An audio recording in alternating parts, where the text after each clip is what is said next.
घर में पाँव देते ही लगा यह सन्नाटा उन्हें लील जाएगा। वैसे देखा जाए तो ऐसा कोई सन्नाटा भी नहीं था। गेट पर ही गार्ड ने सैल्यूट मारकर अगवानी की थी। बरामदे में रामदीन हाथ बांधे खड़ा था। पोर्च में गाड़ी रुकते ही उसने नमस्कार सर कहा था और लपक कर गाड़ी से सामान उतारने में जुट गया था। ड्राइंग रूम में प्रवेश करते ही पार्वती पानी के गिलास ट्रे में लेकर हाजिर हो गई थी। उसकी आहट पाते ही अल्सेशियोनों की जोड़ी दौड़कर आ गई थी और उसने कंधे तक घुमक्कर अपनी खुशी का इजहार किया था।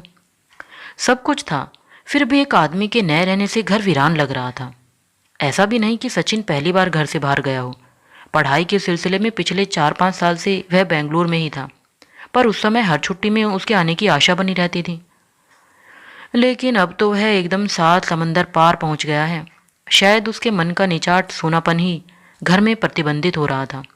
यूं तो आजकल बच्चों का विदेश आना जाना घर घर की कहानी बन गया है, फिर भी इकलौते बेटे का इतनी दूर चले जाना व्यथित तो करता ही है। कितना मना किया था, कैसे कैसे प्रलोभन दिए थे। मम्मी ने अपनी ममता का वास्ता दिया था, पर उसका एक ही जवाब था, पापा यहाँ रहूँगा तो मेरा दम घुट जाएगा। हार कर उन्हें मंजूरी देनी ही पड़ी थी। बाकी सारी तैयारियां तो उसने खुद ही कर ली थी। पापा को सिर्फ पैसों की व्यवस्था करनी थी। पैसा उनके लिए कभी कोई समस्या नहीं रहा।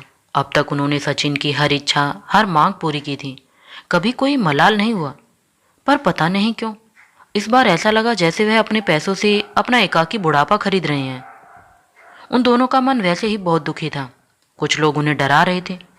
जो भी उसके यूएसए जाने की बात सुनता, उसके मुंह से पहला वाक्य यही निकलता, अब तो वह लौट के आने से रहा। उस ग्लैमरस कंट्री को छोड़कर इस सड़े से देश में कौन आना चाहेगा। ये तो हम ही हैं जो मजबूरी में पड़े हुए हैं। महिलाएं कहती, आपको न भाभी जी सचिन की शादी करवा कर ही भेजना था। वहाँ कुंवारे लड़के जाते हैं न तो गोरी चमड़ी पर रीझ जाते हैं।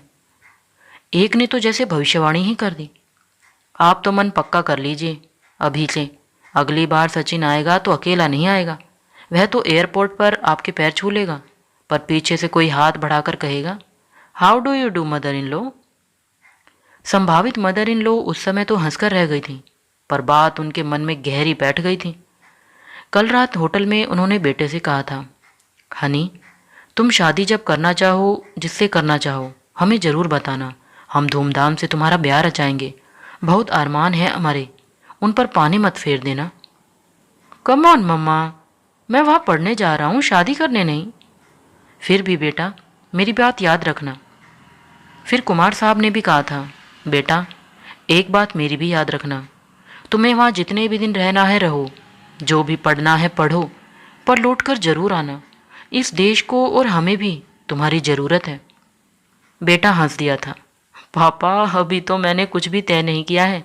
लौट कर एक बार तो यहाँ आना ही है, पर अगर जॉब सेटिस्फेक्शन नहीं मिला तो वापस जाना ही होगा। नहीं तो इतनी मेहनत, इतना पैसा बेकार चला जाएगा और फिर पूरी जिंदगी फ्रस्ट्रेशन में गुजरेगी सो अलग। रात सोते समय उसास भरकर मिसेस कुमार ने कहा था, अगर पता होता कि आखिर में हम ही दोनों को रहना है तो इतना बड़ा बंगला क्यों बनवाते। अपने लिए तो 2 कमरे ही काफ़ी होते। कुमार साहब समझ गए कि इस समय मैडम की हताशा चरम पर है, तभी वह 2 कमरों वाली बात कह रही है। नहीं तो कोठी और बंगले के अलावा उन्होंने रिहाइश की कल्पना भी नहीं की। इसमें उनका दोष भी नहीं था, वह उसी माहौल में पली बड़ी थी। सौभाग्य से पति भी उन्हें प्रशासनिक अधिकारी ही मिले। जब भोपाल में घर लेने की बात हुई तो कुमार साहब ने 4 बेडरूम वाला एक आलीशान फ्लैट देख रखा था। उन दिनों वह दूर जगदलपुर में पदस्थ थे, इसलिए मैडम की अनुपस्थिति में ही सब कुछ तय कर लिया था। पर रजिस्ट्री से पहले तो दिखाना जरूरी हो गया। वह तो देखते ही भड़क गई थी, यह आपने कैसे सोच लिया कि मैं इस दड़बे में रह लूँगी। उन्होंने कहा और सारी योजना धरी रह गई। बयाने के पैसे भी डूब गए। इस बंगले को बनवाते समय भी उन्होंने पेशकश की थी कि एक छोटा सा पोर्शन किराए के हिसाब से बनवा लेते हैं। हम लोग तो अक्सर बाहर ही रहते हैं, साथ और सुरक्षा दोनों दृष्टि से ठीक रहेगा। पर मैडम ने साफ मना कर दिया था, मैं अपना घर किसी के साथ शेयर करने की सोच भी नहीं सकती। पता नहीं आप इस मिडिल क्लास मेंटेलिटी से उभरते क्यों नहीं हैं। किराए पर उठाने का मतलब है घर का सारा ग्रैंडर, सारी डिग्निटी ख़त्म कर देना। और वही मिसेस कुमार अब 2 कमरों में रहने की बात कर रही है। कुमार साहब को लगा यह उनकी पत्नी नहीं, माँ बोल रही है। माँ ने भी यही कहा था, अगर हमें पता होता कि शहर तुम्हें इस कदर बांध लेगा तो पाई पाई जोड़कर ये दुमंजला क्यों बनवाते, हम दोनों कहीं भी पड़े रहते। माँ ने गलत नहीं कहा था। 4 बच्चों को पालते हुए पक्का दुमंजला मकान बना लेना आसान काम नहीं था। हाई स्कूल के हेडमास्टर की तनख्वाह होती ही कितनी है, उसी में बच्चों को पढ़ाना, बेटियों को ब्याहना, सारे काम करने होते थे। यह बात अलग है कि गांव से घी, गुड़, दाल, चावल, गेहूं वगैरह आ जाता था तो काफ़ी राहत हो जाती थी। फिर भी यह काम असंभव ही था। वह तो माँ जैसी कुशल और सुघड़ गृहिणी थी घर में, इसलिए हो सका। और यह चमत्कार कोई एक दिन में थोड़ी हुआ था। जैसे पिताजी ने सहायक अध्यापक से शुरुआत करके धीरे धीरे प्रधानाध्यापक की कुर्सी तक का सफ़र तय किया था, वैसे ही मकान भी 2 कमरों से शुरू हुआ था। फिर जैसी सुविधा होती गई, कमरे बनते गए, छत डलती गई। गांव की जमीन का पैसा मिलते ही माँ ने ऊपर आधुनिक सर्व सुविधा युक्त 2 बेडरूम बनवा डाले थे। उन्होंने अपनी ससुराल में बहुत परेशानी झेली थी और उनकी इच्छा थी कि उनकी बहुओं को वैसा कष्ट न हो। तब उन्हें क्या पता था कि उनके अफसर बेटों के लिए बड़े बड़े घरों से रिश्ते आएंगे। उन बड़े घरों की बेटियों के लिए ये कमरे भी उतने ही तकलीफदेह होंगे। उन्हें याद आता है कि बचपन में घर में एकांत ढूंढे नहीं मिलता था। शांत चित्त से पढ़ने के लिए छत की शरण लेनी पड़ती थी। अब वह उतना बड़ा घर भाएं भाएं कर रहा है। बहनें ब्याह कर अपने अपने घर चली गई। छोटा एयरफोर्स में था। जल्दी रिटायरमेंट लेकर उसने एक प्राइवेट एयरलाइंस में नौकरी कर ली है। मुंबई में सर्व सुविधायुक्त आलीशान फ्लैट ले लिया है। वह खुद प्रशासनिक सेवा में है, तो कभी राजधानी में तो कभी जिले के सदर मुकामों में घूमते रहते हैं। कितनी बार चाहा कि माँ पिताजी उनके पास आकर रहें, उनके वैभव का उपभोग करें। अपने बेटों की उपलब्धियों पर उन्हें गर्व तो बहुत था, पर खुले मन से वह कभी रह नहीं पाए। अपने मध्यम वर्गीय कस्बाई संस्कारों के कारण दोनों हमेशा हीनबोधता से ग्रस्त रहे और हमेशा दयनीय से नजर आते रहे। माँ तो हमेशा डरी सहमी रहती थी कि उनकी किसी बात से या काम से बेटे की किरकिरी न हो जाए। 8-10 दिन बाद ही उनका मन भागू भागू करने लगता था और उन्हें रोकना कठिन हो जाता था। अकेलेपन से निजात पाने के लिए माँ ने कुछ कमरे छात्रों को किराए पर दे दिए थे, पर पिताजी की मृत्यु के बाद वह भी कठिन हो गया। घर का रखरखाव माँ के बस की बात नहीं थी, इसलिए कभी इस बेटे के पास, कभी उस बेटे के पास रही, पर मन हमेशा उनका अपने ही घर में अटका रहा। इस बंगले के गृह प्रवेश पर माँ पिताजी दोनों आए थे। बंगले की भव्यता देखकर खुश भी बहुत हुए थे, पर माँ ने उसास भरकर कहा था, सोचा था कभी कभार छुट्टियों में तुम लोग आकर रहोगे, पर अब यह महल छोड़कर तुम उस कुटिया में तो आने से रहे। उन्होंने कहा था, हम यहाँ भी कहाँ रह पाते हैं माँ, नौकरी के चक्कर में रोज़ तो यहाँ से वहाँ भागते रहते हैं। यहाँ तो शायद पेंशन के बाद ही रह पाएंगे। मैं तो कहता हूँ आप लोग घर बेच दो, पैसे फिक्स डिपॉजिट में रख दो या लड़कियों को दे दो और ठाठ से यहाँ आकर रहो। न बेटे, मेरे जीते जी तो वह मकान नहीं बिकेगा, पिताजी ने दृढ़ता के साथ कहा था। हमने बड़े अरमानों से यह घर बनवाया था, इसे लेकर बहुत सपने संजोए थे। अब वे सारे सपने हवा हो गए, यह बात और है। ऐसा क्यों कह रहे हैं पिताजी?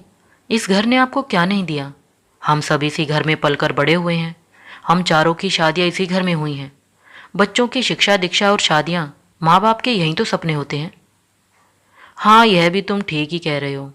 मैं ही पागलों की तरह सोच बैठा था कि यह घर हमेशा इसी तरह गुलजार रहेगा। भूल ही गया था कि लड़कियों को एक दिन ससुराल जाना है, लड़कों को रोजगार के लिए बाहर निकलना है, और एक बार उड़ना सीख जाते हैं तो पखेरु घोंसले में कहाँ लौटते हैं। अब मुझे अम्मा बाबूजी की पीड़ा समझ में आ रही है। कैसी पीड़ा? 5-5 बेटों के होते हुए अंत में अकेले ही रह गए थे दोनों।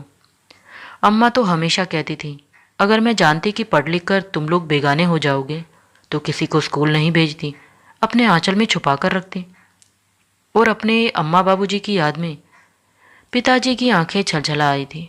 अम्मा बाबूजी यानी कि दादा दादी। दादाजी की तो मन में एक धुंधली सी स्मृति भर है, पर दादी की खूब अच्छी याद है। 80 साल की उम्र में भी सीधी सतर देह, आँख कान चुस्त दुरुस्त, आवाज़ ऐसी कड़क कि सुनने वाले की सिट्टी बिट्टी गुम हो जाए। बहुएं बाद में चाहे जितना कुड़मुड़ाती रहती, पर सामने बोलने की किसी की हिम्मत नहीं पड़ती थी। औरों के लिए आतंक का प्राय बनी दादी नाती पोतों के लिए ममता का सागर थी। 2 दिन की भी छुट्टी होती तो वे लोग गांव की ओर भागते, हर फसल का आनंद उठाते, मकई के भुट्टे और ज्वार की बालियां सेककर खाने का अलग ही आनंद था। खेतों में हरी मटर और चने तोड़ते थे तो निराला ही स्वाद देते थे। पेड़ों से पके आम और अमरूद खाने से ज़्यादा तोड़ने में मज़ा आता था।